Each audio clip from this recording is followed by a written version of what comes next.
Hello, everybody. I am Nana Motobi, a rapper, a beat maker, a producer, sound engineer. Hello and welcome to Obehi Podcast. I'm your host, Obehi A14, and I strongly believe that everyone has a story to share. Now let's get started into this episode.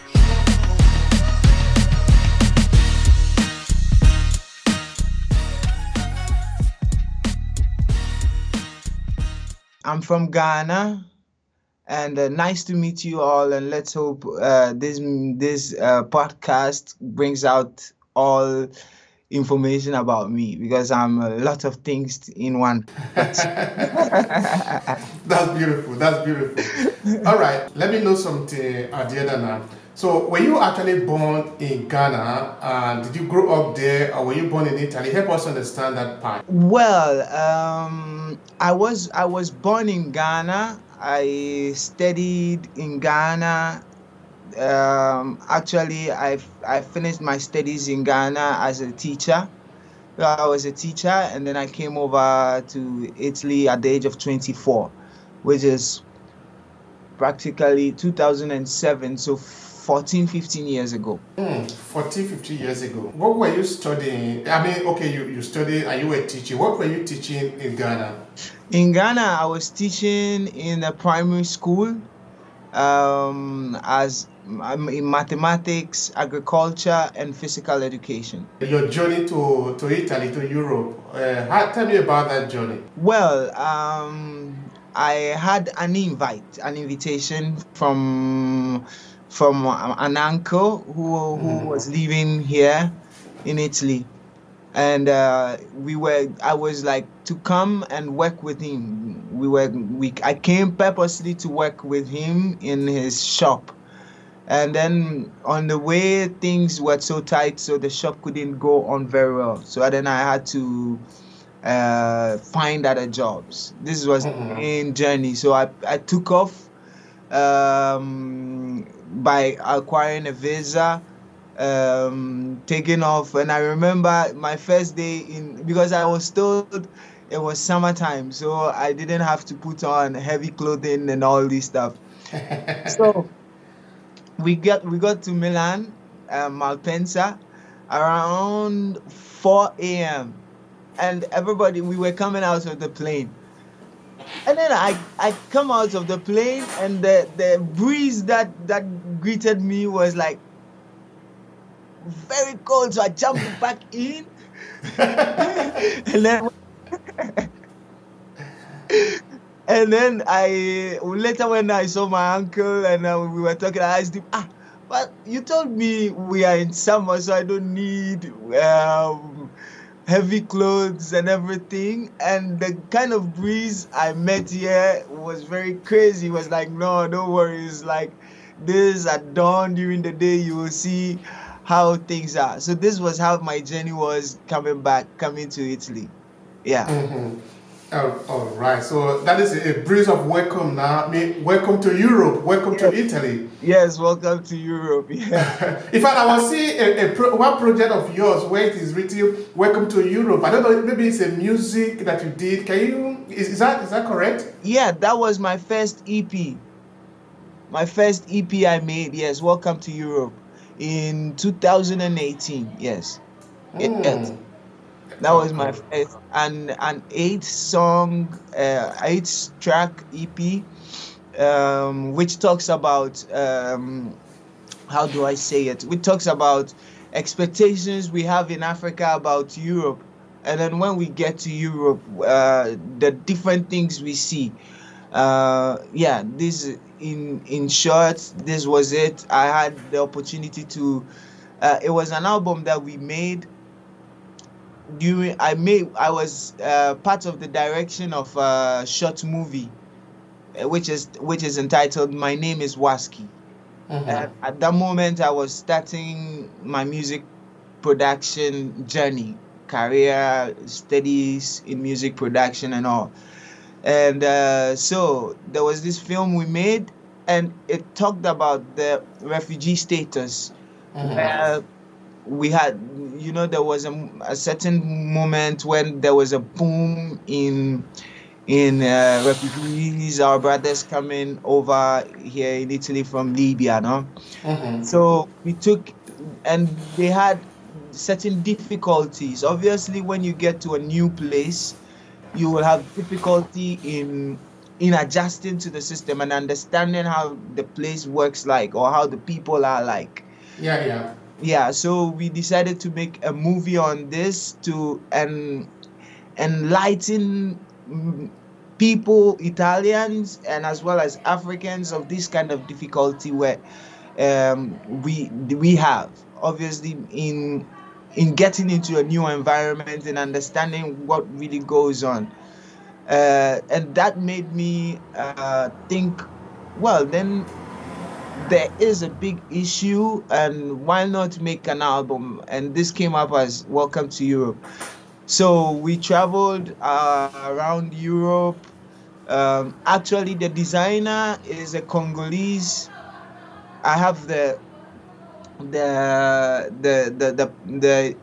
drawing, the image up at home.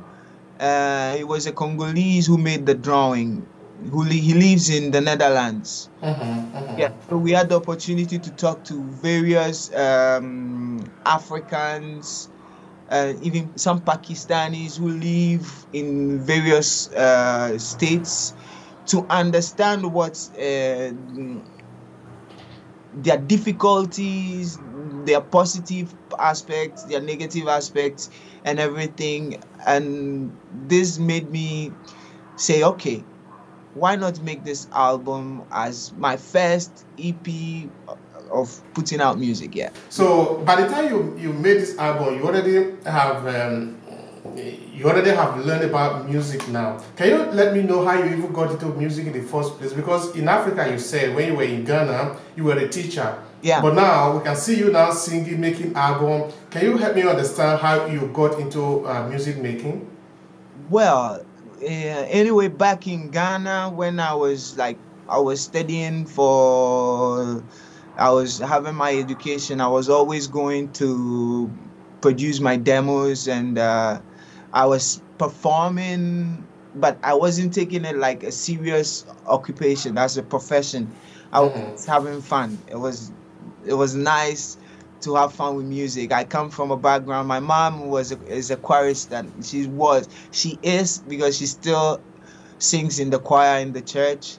My dad used to have these vinyls, dub plates of various genres. So I had the opportunity to listen to and my dad loves satirical music that makes you laugh. Talking about satire, it reminds me now a book that I read there when I was still in secondary school, still in Nigeria, called "The Beautiful Ones Are Not Yet Born." Beautiful Ones Are Not Yet Born. Yeah, that was a beautiful story, though, because that story also is a satire, though. But of course, looking at politics this time. Yes. We have great writers. I also read Things Fall Apart from Chinua Achebe. Okay. Beautiful Ones Are Not Yet Born was by Efwa Sutherland. And we have great writers and all who use these kind of satirical situations to make stories come out and make us reason. Our culture has these ways of, like, a parent will tell you, your parent will advise you like 2 hours of giving you advice, and then when he's done, he will say, I don't have anything to say. After 2 hours. Yes. That's interesting. That's interesting. All right. Yeah, so this is how I got into music, and so going to the studios to record demos, I used to ask myself, well, so this means if you have these machines all by yourself, you can wake up at 2 a.m. and go into the studio and start recording. This was like what I was seeing. And then when I came to Europe, obviously you have to go and work. and all this stuff. At a certain point in time, I was like, yeah, I've been working in warehouses and all these things, but there was one thing I really wanted to do. So why not take it up, maybe study for these? I started and I got to understand that there were a lot of things I had to study to be able to produce and make good music. So then I embarked on my studies for music production, and bit by bit I'm here now with 2 albums, as well as 3 other albums which are not mine but for other artists. And yeah, we are going bit by bit. Yeah. That's great. So now you don't only sing music, but you also produce album. Yeah. I'm a sound engineer as well, so there's a mixture of there's a difference between being a sound engineer and being a producer, and a songwriter as well. And put all these aspects together. Yeah. All right. Can you tell me more about what is actually the difference between a sound engineer and a producer and a music producer? Yes, a sound engineer is practically supposed to engineer sound. Is to work with the sounds, like filter out sounds, and bring out sound.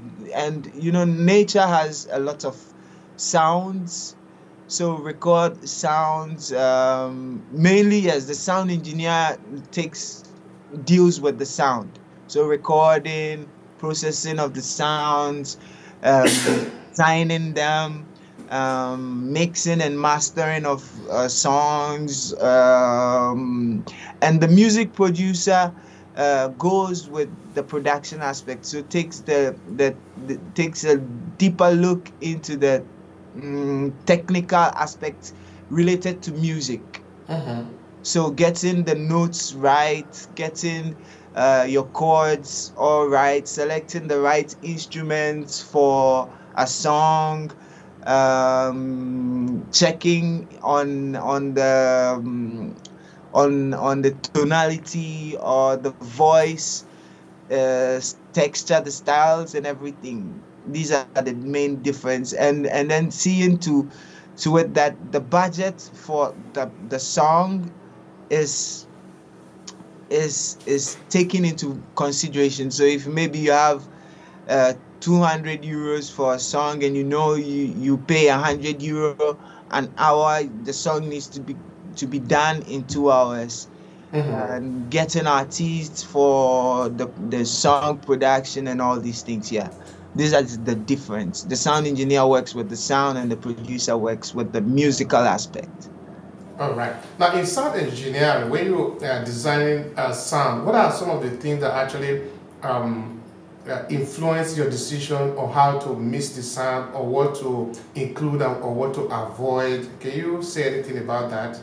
Well, when I have to mix a song, sometimes I make a mental journey. I just travel in my mind, trying to imagine a scene, and then try to bring that kind of image or scene into the song, because it has to sound real as well. We are working with a computer. You have recorded all the sounds, then you edit each sound, equalize them so things fall out of place, and then it becomes something new. So you have to add effects and then other things, but make it sound real. So I normally get out of myself, make a psychological, mental, philosophical journey, and then I try to see what kind of sound or what kind of ambience I would like for a song, and then I take up on it. For example, there is a song in Welcome to Europe. The title is Jama, and I was recording. That song was recorded in a caravan. The whole album, Welcome to Europe, was recorded in a caravan. Actually, I had a studio in the caravan, so I recorded in the caravan. And that night it was raining, so I was like, why? Let me leave this rain and then sleep, and then when it stops, I'll get back to record to start the recording. The moment I laid on the bed, I was like, but this song is talking about hustling and all. And the rain gives a feeling of like you hear it means there's activities going on, maybe people moving around and all this stuff. So wait, record, you keep recording the voice and let's see what comes out. And at the end, I finished the recording. I even forgot there was the rain. And then when I finished mixing everything and I was listening, the beginning of the song where there was an introduction, you could hear the rain. You could hear it with the rain like, and then I started talking, and it gave a different kind of effect to the whole song. So it has the rain beneath as a carpet, and then you have the instruments playing and the voice also singing, and it's something that like most people go and find analog mixers, analog recorders to have that kind of sound, and you have it from the rain. That's great. That is nature helping you now. Because you said before that there is a lot of music in the nature, no? Yeah. So as a music engineer now, you have nature participating in the journey. It's big. It's very big. Sometimes when you take a walk in the woods, which is something I really love to do. Sometimes I stay in the studio maybe the whole day, and I get fed up, like, no, I have to go out. I don't even want to see anybody. So I just maybe find myself in the woods. And when you listen carefully, you hear music. You hear the birds singing, you hear the trees moving, and they keep making some kind of rhythmic sound like, and you hear, and if you are lucky, maybe you hear other animals also making their sounds, and together you hear the wind, and it's a beautiful song. Absolutely. Yeah, It's beautiful. yeah. Nature is talking to you. It's coming. It's celebrating with you, no? Nature is beautiful. I love nature. That is great. So, what is your music, your artistic work? What is it centered around? Is there a key message that you promote in your work of art? I mean, is there a central message around your work? Well, yes. One is African unity, uniting ourselves as Africans, and that's one thing, is that we can really solve our problems. All we need is to have the self-confidence and believe in the fact that we can solve our problems without waiting for anybody, talking to the politicians as well. But mainly, I don't follow politics. I've never voted in my life.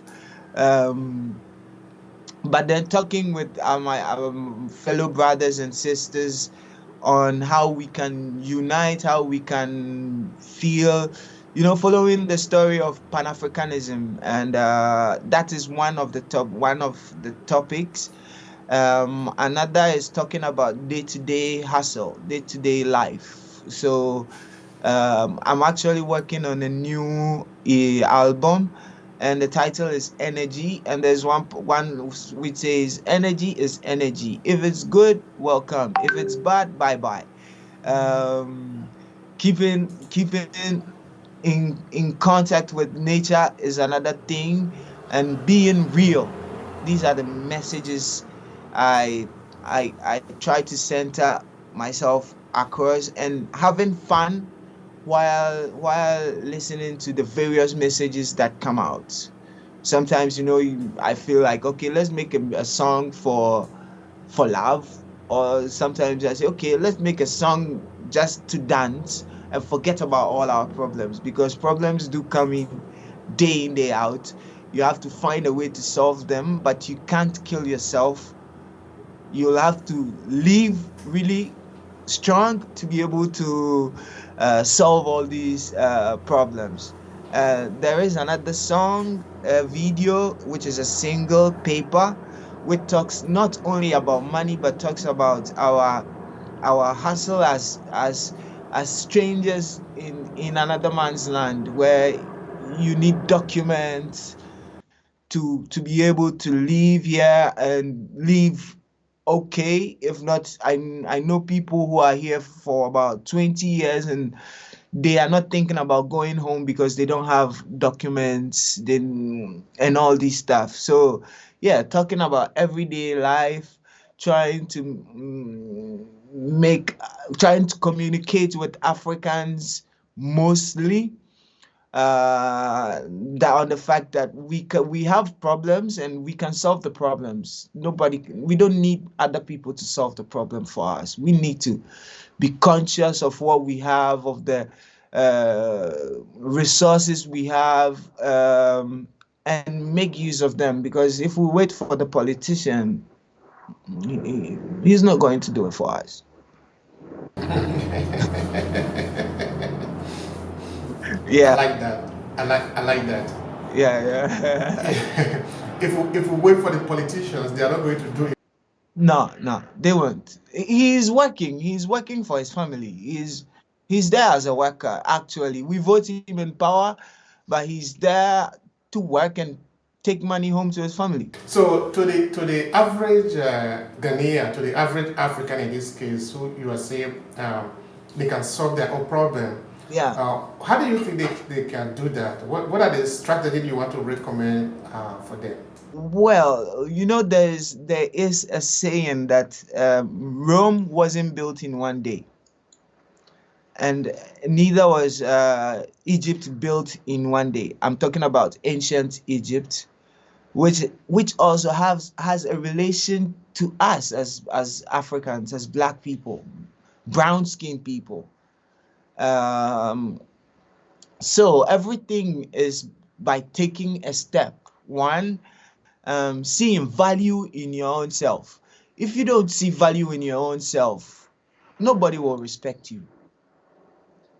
You have to give value to your own self so that you can be respected by other people. If you don't have value, if you don't give value to your own self, it doesn't mean giving value to your own self doesn't mean being rude.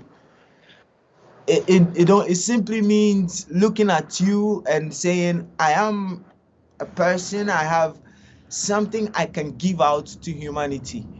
And this only this aspect can go a long way to help bring a lot of development. I remember once I was speaking with a fellow Ghanaian, and we were working in a farm, and it was drizzling. So he was like, CEO. Now he said it in pidgin. CEO, now if I dey Ghana, like I dey sleep, I no go bother myself to go work. Now I can't dey another man land where I for dey stay under rain to do this. And then I asked him, so what have you learned from this? And he was like, our home is home. Home sweet oh. Like this, you are sleeping, we are relaxing, and now you have to. And I asked him again, what have you learned? And he couldn't give me a good answer. And I was like, so now let me ask you, if we were to turn back the hands of time, or if you were to go back to Ghana and it's raining, will you sleep or wake up and go to work? And he looked at me In another way, he was like, home is home. I asked him again, are you solving the problem or are you not solving the problem? No, home is home. So I could be sleeping at home. We are in another man's land. And I'm like, okay, so you've come to another man's land to make him rich. And when you go home, you won't make yourself rich, right? So these are some of the things like if we have to learn, we have to think about these things. Sometimes somebody is in Europe.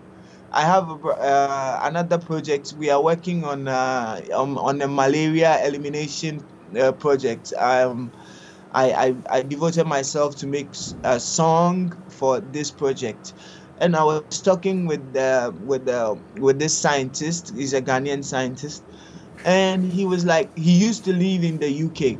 So they sent money over to Ghana to a person to help to create an association and everything so they could raise funds and go and make a project. They sent the money and the association wasn't done. Nothing was done. So the money squandered. So the project had to stop and take off again after like 3 years. This means people or children who would have benefited from this initiative had to wait, and probably some of them might have even died because we know malaria is a big, I don't know in Nigeria, in the other states, but I know in Ghana it's a big issue. Absolutely. No, it's a big issue all across tropical Africa. Yeah. You're right. You understand? So this person who took the money and squandered the money, if he was to think, it's like you've degraded your state, your country, your own self by squandering the money and not doing the work.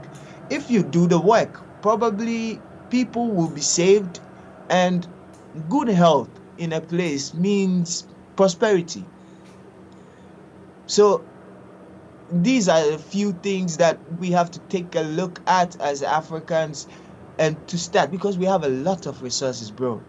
Like without Nigeria, really, there's no car moving in Italy.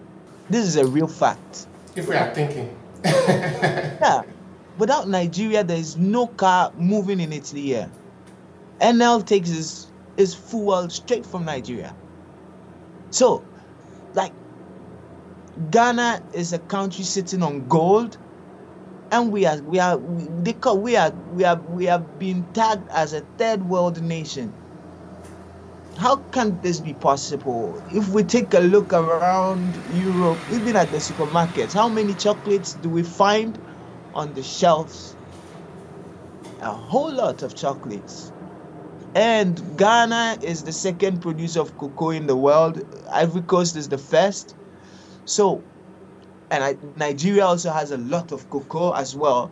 So these things are really things that baffle me. I normally ask myself, how can these things be possible? Having all these kind of resources and still not have the ability or to put it to a different height so we can be. And I realize sometimes you can't blame everybody for whatever situation or what kind of moment we are in. We have to dig deep down in ourselves and blame ourselves first to be able to solve. So this is the message I think I can for every African. Love yourself first, and the rest comes. If you don't love yourself, you will squander money that is sent to you to build a house, thinking you are wise, but you're not wise. You just blocked your own chance, because probably that person might have spoken good about you, and other people would have sent in more money to you to build, and you would have earned maybe even by building other two houses for yourself. These are some of the things. So honesty, being honest, being real is one thing that can go all the way to help us. And recognizing what we have, recognizing, knowing what we have, the values of things. Like I said, the politician won't do it for you. So you have to find a way to do it. And then when you're doing it, you will see the politician now seeing, knowing that you are serious. Uh, he will have nothing else to do but to follow your footsteps because you are setting the example. We pay the politicians. It's not politicians who pay us. People here do not understand that they are powerful, no? Yeah. They like to think that they are powerless.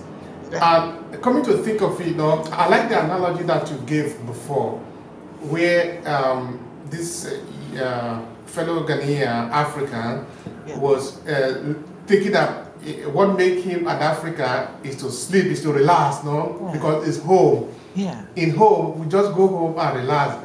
But if we learn, if in the diaspora, we see how hardworking the people here are, and we try to take that home and try to put it into the resources that we have, very soon we'll be building big factories for people to work. My brother, we'll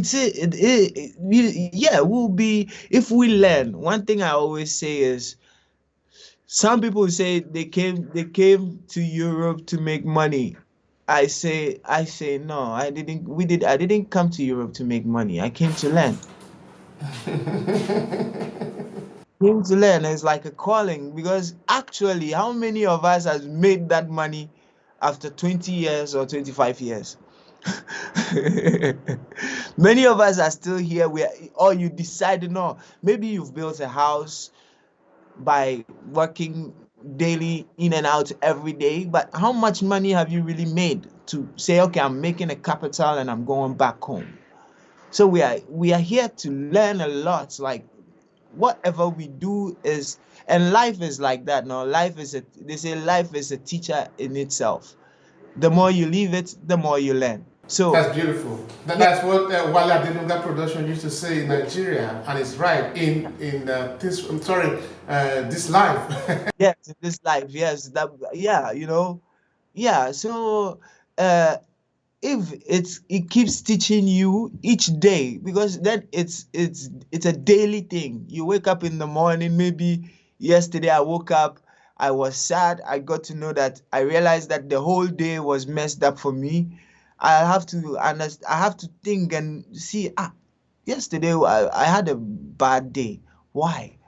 Maybe, and then I realized maybe I woke up woke up thinking a lot. So I would say, okay, let me try today, waking up and not thinking so much. And probably maybe the day might go better for me, waking up and just feeling like, oh, thank God I'm alive. Because actually there are a lot of things to rejoice about. No? I understand that there are a lot of trouble everywhere. Yeah, there is a COVID-19, there is war in many parts of Africa, there is also war in Ukraine. Yeah. But come on, these are not the only things that are happening in the world, no? Of course, they are not good things. We shouldn't be celebrating those ones, but let me celebrate also other things that are happening around us. Because you say alive, no? Yeah. For the fact that you are still alive is something that is worth celebrating. Yeah. Because if you don't understand, they try to be in the hospital bed.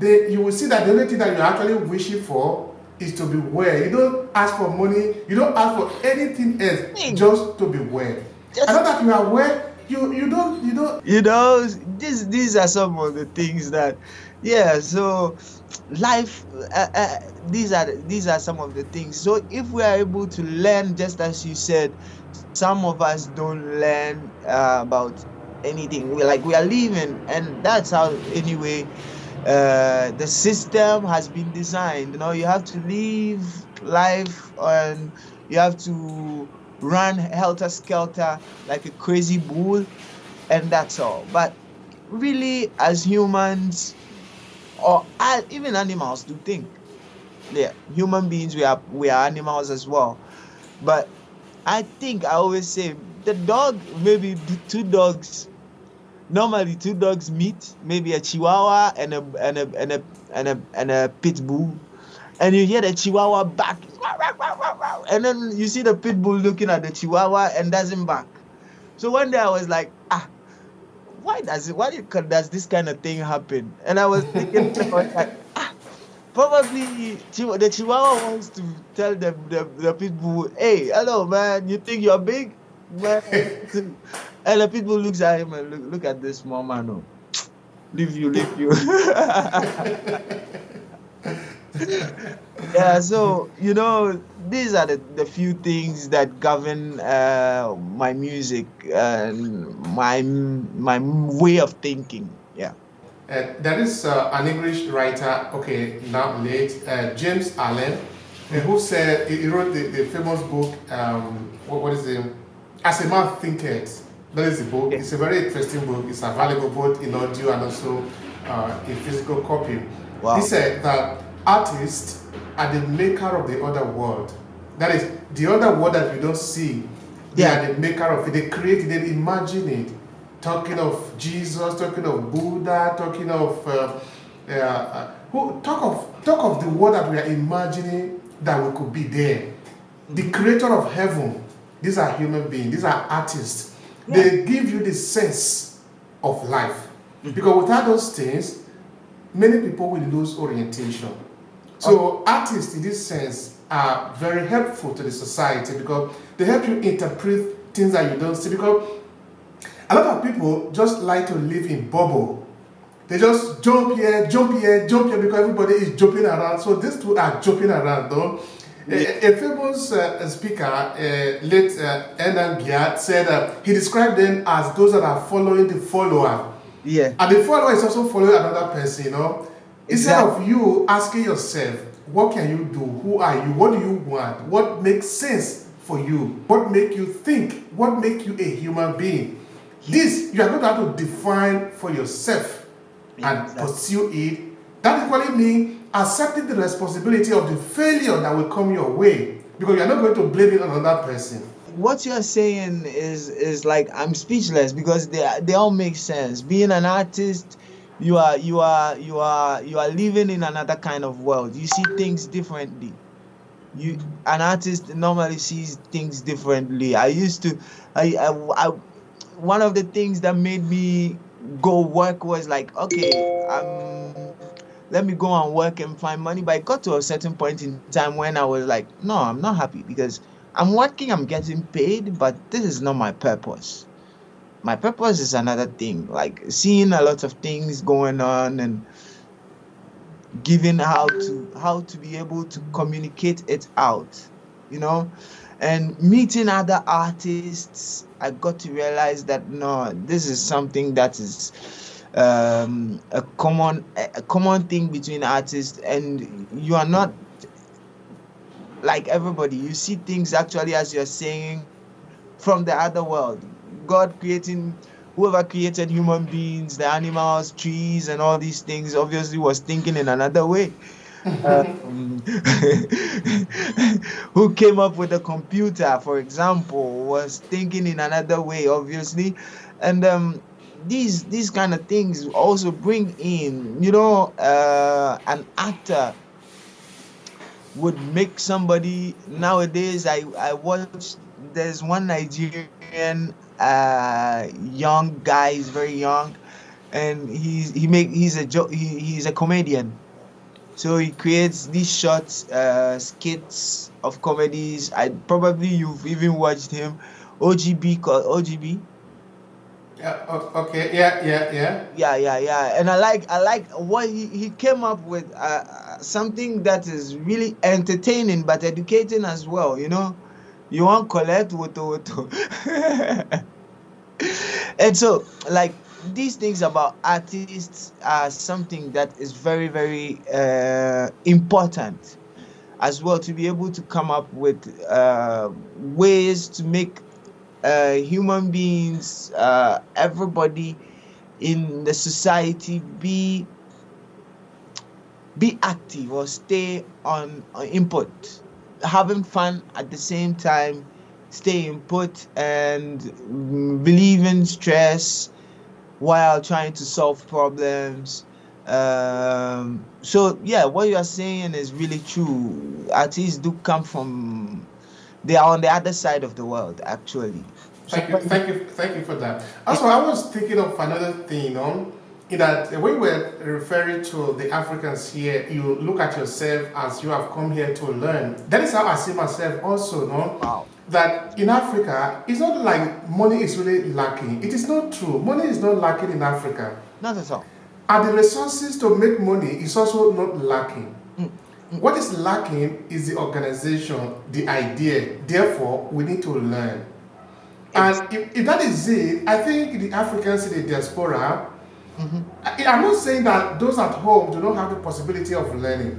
There are a lot of people in Africa who have never gone anywhere, and they are the most successful in Africa. In fact, the most successful people of African descent are those who have made their money right in Africa. Talk of Dangote, for example. He's not an immigrant.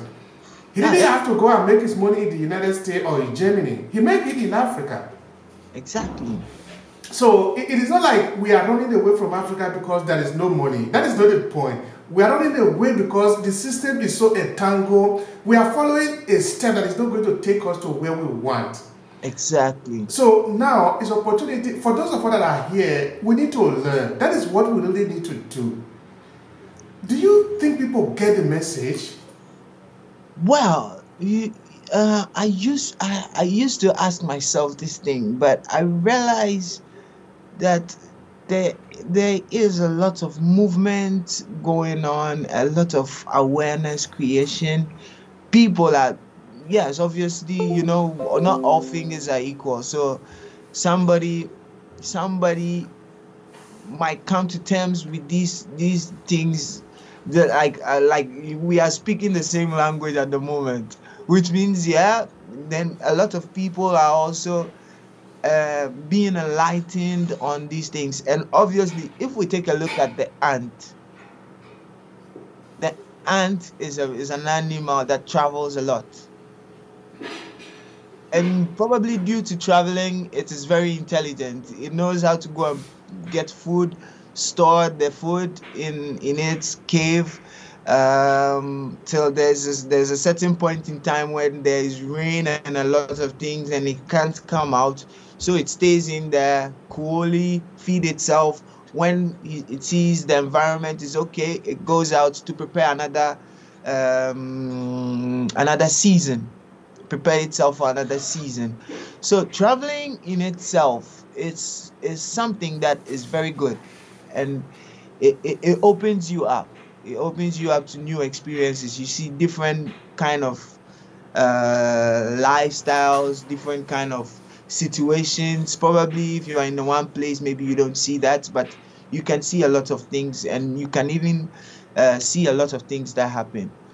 So actually, I think people are now getting to know about these things, and even in Africa, the youth are now being aware of values and all. It's just that they find it difficult, obviously, to be able to take it, because system, just as we are saying, politician won't do it for you. If they would do it, they would have done it by now. They would have already done it long ago, but they won't do it for you. So that is one thing. Wasting I wouldn't say wasting our time on politics. Everybody has a choice, and to choose from what they want to do and everything. But if we take a bigger look, then we know, like, the politician won't do it for you. Already, he's there to set laws, be an example and everything, but they are not superhuman, so they cannot do everything. That's one fact as well. They cannot do everything for us. I believe that too. Up until now, recently, I've said it here a couple of times that I used to be very vocal about the politics, the corruption in the system, and all that. That is also one of the things that was said in the book, the Beautiful One Not Yet Born, because there was a lot of critiques of the politics, and then at the point we need to realize that this game, we are all part of it. All of us are part of it. it's not just the politicians somewhere in Accra or in Addis Ababa or in Abuja. No, all of us are part of it. If we change, the politics will change. Now, in Nigeria, we complain of corrupt politicians all the time. The other day, I was telling a guest that I was interviewing here that if the Nigerian people were not corrupt, they will not produce a corrupt leader. In fact, a corrupt leader will be afraid to be their leader because he know that the people are not corrupt. For the fact that from time to time Nigeria produce, in fact, continuously Nigerians produce corrupt leader is an evidence that the Nigerian people are corrupt. Yes. So for them to change the corrupt leadership, they need to change themselves. Because if you are a changed person, then your leader will represent you the way you want it to. Because the people are the power, actually. Exactly. This now is power. Like, it's strong. Very, very strong. You put it on, and you are giving him the possibility to vote for you, to make laws for you. If you don't put it there, how can he make the laws for you? Yeah. So now what we are thinking now, what we are trying to actually promote and talk to people is that wherever you are powerful. Yes. But you can choose what you want to do with that power. You can choose to give it away or choose to exercise it. It is your choice. But the moment you choose to give it away, don't keep blaming other people. No. Because you are the one that sold it away. Now let's look at even, okay, I know we are not talking about politics today, but let's look at it slightly because it is important for us. Yeah, obviously. They say that politicians, okay, looking at Nigeria again, I think it's relevant in many other situations in Africa. That's what you said now is like that in Ghana. Now they come and they bribe the people with bags of rice and with a few thousands of naira, so that they will vote for them. The people don't yet realize that they are selling their right by taking this maybe one bag of rice or something. Because that bag of rice, let's look at it, for how long is it going to feed you? Maybe for 1 month. Now for 1 month, you have given this man the right to be your leader for at least 8 years, 4 years. Now, you yet do not realize that you are participating. You think that you are not participating. You are participating. You are part of the problem and can also be part of the solution. Yeah. Because I said, if that is even the case, it means that there is hope. It means that the politicians are looking for a way to negotiate for this power. Exactly. So what the people just need to understand is that they have a road. They cannot control the politicians, but they can control themselves. When they come next time to say, I'm giving you a bag of rice, make a calculation for how long is a bag of rice going to save you. Yes. If it is not going to save you for 4 years or 8 years, don't take it. Tell the politician, I am not taking it. Then if you don't take it, then you have the right to tell him what to do. Yes, exactly. No, like I'm not. I don't know if I'm making sense. Yes, this is real sense. Just let me add up to what you're saying. No, so the politician comes, gives you a bag of rice, maybe 2-3 liters of oil, some tins of tomatoes, and maybe a little cash. The question is, now nobody gives money for free though. Nobody gives money for free. So this politician, how did he get that money to give to you, to convince you to vote for him? When he comes to power, he will have to pay back that money. With interest? Yes. He will have to pay it back because probably he doesn't even have that huge sum of money. Let's take 200 people where everybody takes a bag of rice. How much will it cost? It's a big cost. And they're talking about thousands, millions of people. So it's a huge money spent and it has to be recovered. That is one. It has to be recovered. It can't go scot-free just like that.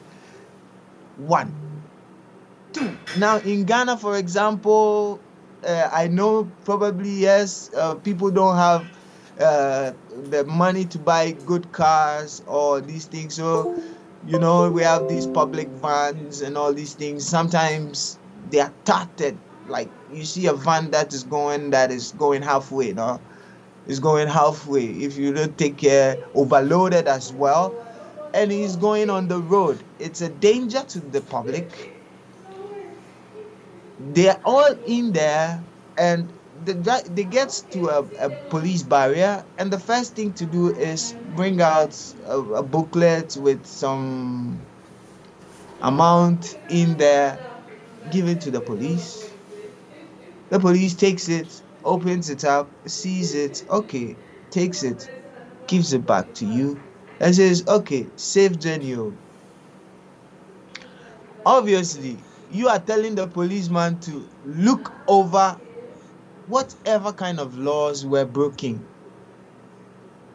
the security of the people, um, um, because there are people's lives in your hands in that car, outside, and goods as well, merchandise and everything. So you are telling the policeman to close his eyes for you to go and probably, if you have an accident, you've killed a lot of people. The car is faulty, no fire extinguisher, no all these things were to keep safe. And then later you will go around and say Ghana police or Ghana politicians are corrupt. No, we are all corrupt. It's time, yeah, I agree with you, bro. It's time we sit down and look from this perspective that we are all corrupt and we have to change this kind of uh, ways. If we do change, just as I was saying earlier on, that's when the politician will understand that, oh, these people want things this way, and if I don't do it this way, I am really doomed. And it even becomes a common way of education. We all grow up seeing doing the right thing. Obviously, there's always some rotten tomatoes in a big chest of tomatoes. There's always some rotten tomatoes. But we can keep it fresh, them all fresh, so that those two rotten ones can always be identified. Yeah, yeah, yeah. Now, how do we do that? How do we do that? Because now we are not going to be blaming the politicians again. Okay, sometimes we do because they also have a role to play there, no? But now we really cannot control them, no? Because they have the forces of cohesion. They have the police, the army, everything under their control. The moment they manage to buy this power from the people. Mm-hmm. But for us, the people, the ordinary people, how do we correct our error? Because this is an error we are making. How do we correct it how do we help ourselves to be more responsible so that the politician can treat us with respect? Yeah, I think self-consciousness can be one of the things. Self-consciousness, because everybody in religion, in almost every religion, there's the part that says you know the difference between right and wrong. So we all know. Probably if we are self-conscious about certain issues and certain situations, can or might go a long way to help us understand these things and start working on them, because everything takes time. So it took us time to get to this point where we are all corrupt. So we need that time to get ourselves restructured and re-identify ourselves, see the values that we have, the resources we have, and as well as probably the education system. But now we are not going to blame the politicians. We have to blame ourselves first, and then these little things will change, I think. Every one of us is responsible. Thank you for that. Now, in the diaspora, now you are living in Trento, in Yes, Italy. yes, yes. Looking at the diaspora, because I don't want to believe again. I do not subscribe to the fact that only those in the diaspora know. I don't subscribe to that. Those in the diaspora know things differently from those in Africa. That is a fact. Mm-hmm. It is not that because we are in the diaspora, we know better than those at home. That is No, not true. no, no, no. All right. Now, looking at our peculiarity, our case, no, because we are living in the diaspora, we know things differently from those that are at home. Mm-hmm. Do you think we have the possibility of able to make sacrifices that can help change the system? First of all, changing ourselves, because if we don't change ourselves, we cannot change the system. Not at all. Do you think we have hope here because we are living in the diaspora? Well, like I was saying, probably if I was in Africa, I wouldn't get to know that without Nigeria, no car would move in Italy.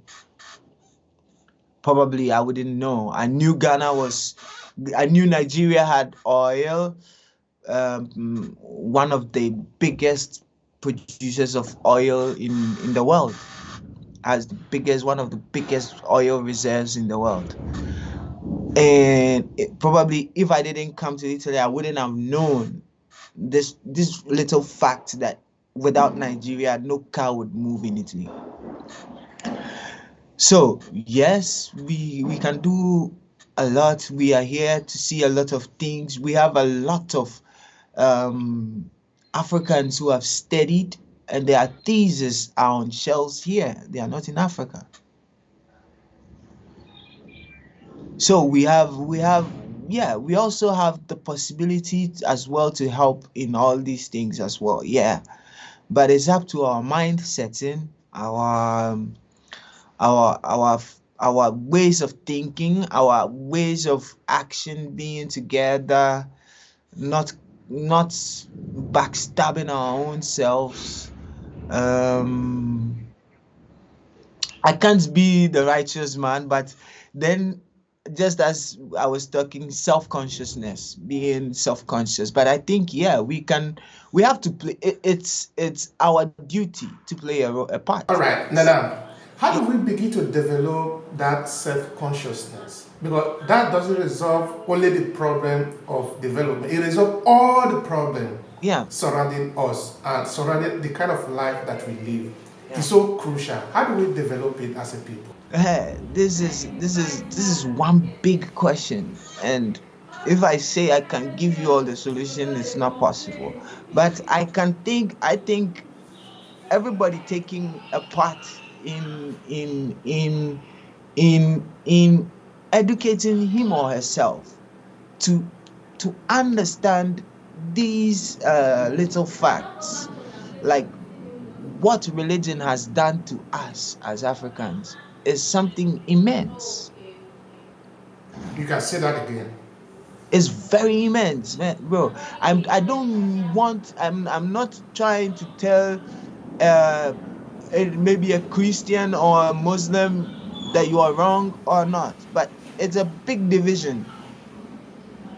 And the history of these religion is, for me, it's Christianity is the culture of the European, Islam is the culture of the Arab. Maybe somebody might hate me, but that is what it is. What is our culture? It's a big question, and it's a huge question. People are recognizing these things, these facts, and people are trying to, but it has done a lot of damage to us. By with only religion, done a lot of damage to our identity. And these are some of the things, like trying to study and read more probably can help. And I know not everybody can read. So having the self-consciousness in a way of reasoning, trying to reason, in music production, they always tell us, when I was studying, they used to tell us, you have to get out of your comfort zone. If you stay in your comfort zone, you are not going to make anything. You think you are making something, but you are not making anything.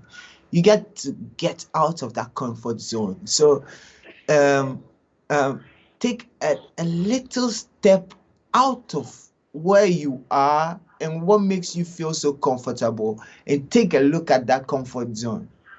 It's very difficult. This act is something that is very, very difficult. Like one time I was talking with one of my brothers, one Senegal guy, and he almost nearly beat me up. He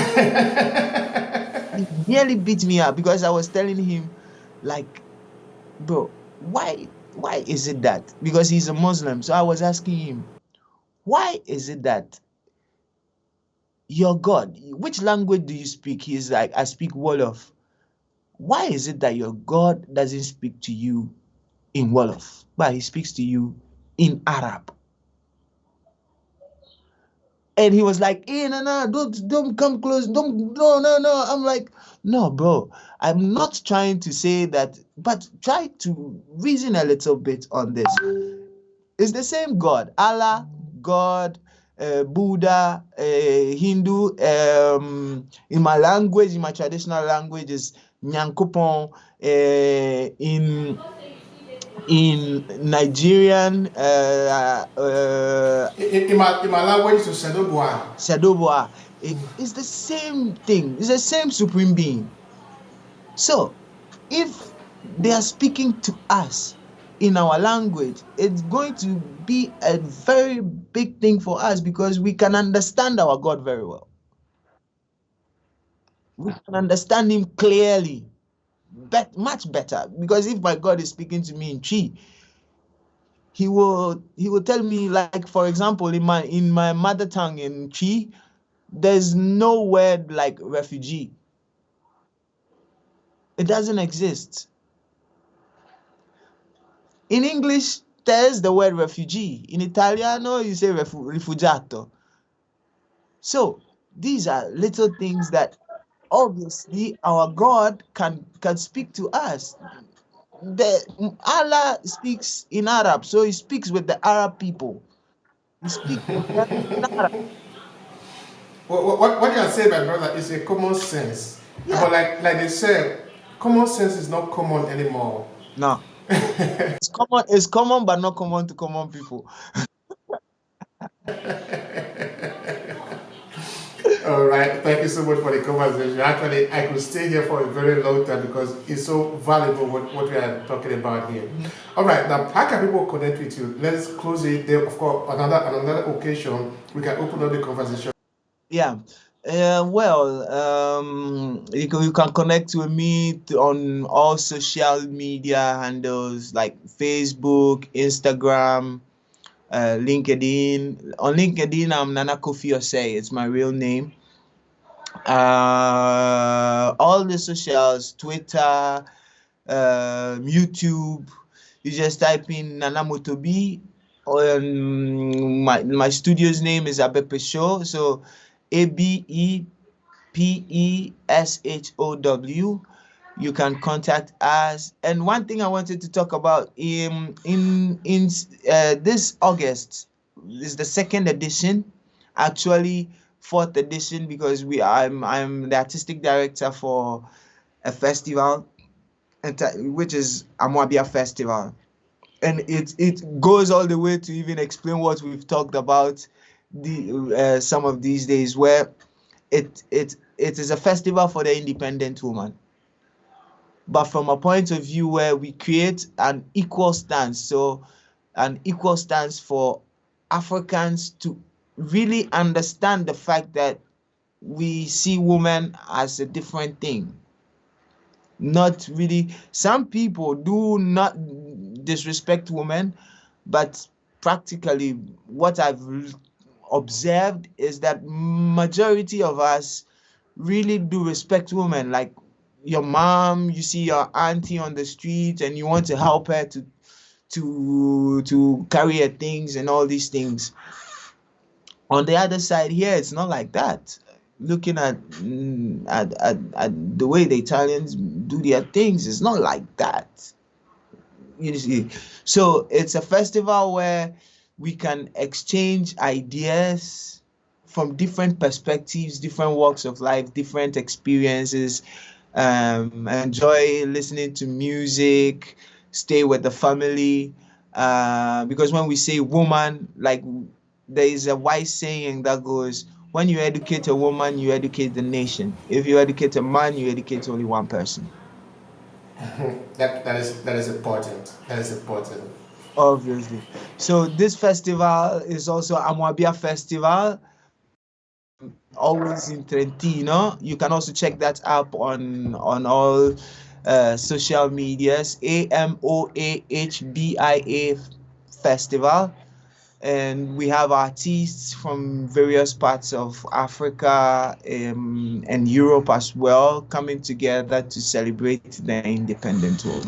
What will be your concluding statement here, looking at what we have said today, looking at the conversation, looking at everything that you do? Please conclude it in your own way. Go ahead briefly. Okay, so shortly, all I can say is my message is for every one of us, of my kind. So we can make things happen, and our lives are in our own hands. So we can make things happen, and we need to make things happen. We have to. Every one of us has to take a responsibility, and we are on earth for a reason.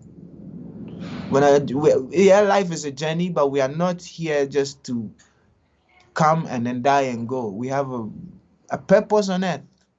We have a purpose, so every one of us can take this purpose and make it happen. I think mine is through music and through helping people realize that they can build their own self-esteem and self-consciousness through my music. So everyone can take up, and Rome wasn't built in a day, neither was ancient Egypt built in a day. So it takes time, but with consistency and being decided, we can see differences. Like you were talking about Dangote. I believe Dangote didn't start from being rich all at once. He had to start from one point. Yeah. So everything takes time, and I used to think that there was the fast way to making things happen, but with time I got to understand that you need time. Time is money, but you need time to make money. That's a good part to end the conversation. Yeah. Thank you so much, Nana. It has really been very interesting. Me as well. It's a great pleasure for me to be able to talk with somebody who is like who we practically spoke about the same things, like on the same road, on the same highway, talking about the same things. Is it's an honor for me, really, really. Thank you so much. If you enjoy this podcast, make sure you subscribe so you never miss any of our future episodes. Rate and review Obehi Podcast and share with your friends who might need it. I remain Obehi Ewafo. Thank you so much for listening, and talk to you in the next episode.